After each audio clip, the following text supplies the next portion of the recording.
Well, joining me live from the Adelaide Hills wine region now on the same topic today is South Australian Wine Industry Association Executive Alex Trescowthick. Alex, thank you for your time today. We heard from Tim Ayres just there. I mean, this is a major win for exporters after 4 years of difficulty for the industry. How did you feel after the news? Oh, look, on behalf of the wine region, we definitely welcome the return of free trade between Australia and China. It's great news. It's been a lot of pressure on the wine industry, especially the last 4 years. And I think this is some really positive news that I think will, make some people's Easter just that little bit better.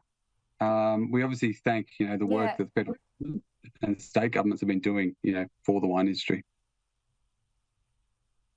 Yeah, indeed. I mean, how hard has it been for the Australian winemakers to diversify during these past 4 years? We heard the government there talking about that as well. But do you feel that you've had enough support from the government during this time? What do you need now? Yeah, look, obviously, your previous clip, we obviously have been busy diversifying.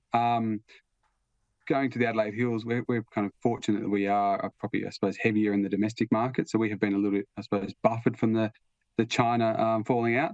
But I think it's a really good opportunity for, yes, the Australian wine industry to go back into China, but to learn from the past and, continue to diversify, work into our other markets and then, I suppose, make sure we're a bit more resilient for the future so we don't find ourselves in the same position. Yeah, indeed. I mean, surely there's caution now around putting all the eggs back in China's basket. And as well, looking at the market now, you've had other big players like Chile and France sort of step in the position while we've been locked out, right? Yeah, it's complex and it's going to take time. I've heard from our China distributor and they're keen to get wine back on the water, but it's going to take time. There's a few more hurdles for us now to get through back into China with some additional kind of requirements to get through into the trade. But I think all in all, it's really great news, and I think there's a lot of people who've been doing it tough. So this is really, it just gives them, I suppose, light at the end of the tunnel.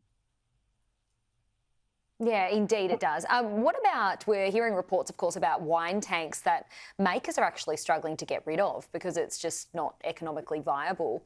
What's the solution there? Solution's a tricky one.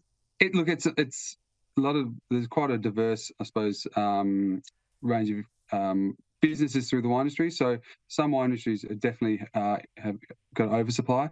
We are seeing some other wine brands that are still tracking on quite nicely. So that's not all wineries in that position. There is definitely some oversupply, supply and demand, with China the tap being turned off to China kind of overnight. It definitely sent some big ripples through the industry. So I think, China's a big step in the right direction with the free trade reopening. We have got a lot of work to do as an industry to get ourselves back in balance. But I think, now is a really important time for the government to jump in and give us some extra support.